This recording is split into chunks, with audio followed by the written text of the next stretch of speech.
ગુજરાતમાં શૈક્ષણિક ક્ષેત્રે વિકાસ અને એજ્યુકેશનની સિસ્ટમમાં બેન્કિંગ ક્ષેત્ર સહભાગી બની રહ્યું છે। તેની સમીક્ષા અને વિકાસને લઈ વર્લ્ડ બેંકનું પ્રતિનિધિમંડળ ગુજરાતની મુલાકાતે આવ્યા હતા। ત્યારે વર્લ્ડ બેંકનું પ્રતિનિધિમંડળ ગાંધીનગર સ્થિત વિદ્યા સમીક્ષા કેન્દ્રની મુલાકાત લીધી હતી। અંદાજિત 13 દેશોના શિક્ષણ મંત્રીઓ સહિત મહાનુભાવો આ કેન્દ્રની મુલાકાત કરી હતી।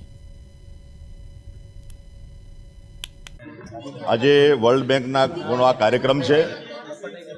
જે વિષય છે એ મારે આપને ધ્યાન પર મૂકવો છે કે આજે India summit on education knowledge એક્સચેન્જનો કાર્યક્રમ પૂરા દેશ લેવલે દિલ્હી મુકામે હતો ને એમાં 20થી વધુ દેશોના લોકોમાં સહભાગી બન્યા છે। પણ એના ભાગરૂપે આજે આ વર્લ્ડ બેંકની પૂરી ટીમ અને અન્ય દેશોના શિક્ષણ મંત્રીશ્રીઓ, શિક્ષણ ક્ષેત્રે જોડાયેલા મહાનુભાવો, સાહિત્યકારો,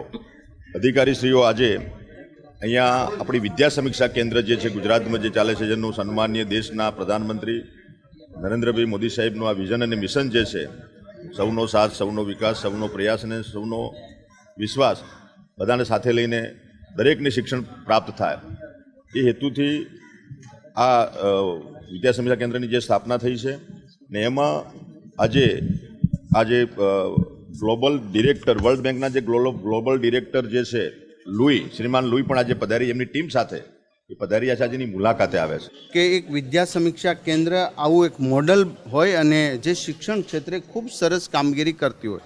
વર્લ્ડ બેંકે આપણે આ લોન આપ્યું છે શિક્ષણ ક્ષેત્રની, ત્યારે એ લોનના સદુપયોગ આદરણીય ભૂપેન્દ્રભાઈ પટેલ સાહેબના માર્ગદર્શન નીચે અંત્યોદય સુધી શાળાઓ અને જે ડેવલપિંગ કરી રહ્યા છે, આ તમામ ખૂબ સુંદર રીતે કામગીરી થઈ રહી છે। એ હેતુ છે વર્લ્ડ બેંક દ્વારા બીજા 13 કન્ટ્રીના આજે પ્રતિનિધિઓ અને 4 કન્ટ્રીના શિક્ષણ મંત્રીઓ જ્યારે ગુજરાતના વિદ્યા સમીક્ષા કેન્દ્રની અંદર મુલાકાત લઈ રહ્યા છે, ત્યારે વર્લ્ડ બેંક એક મોડેલ ગુજરાતની અંદર બનેલું આ મોડેલ તમે પણ આવા વિકસિત દેશોની અંદર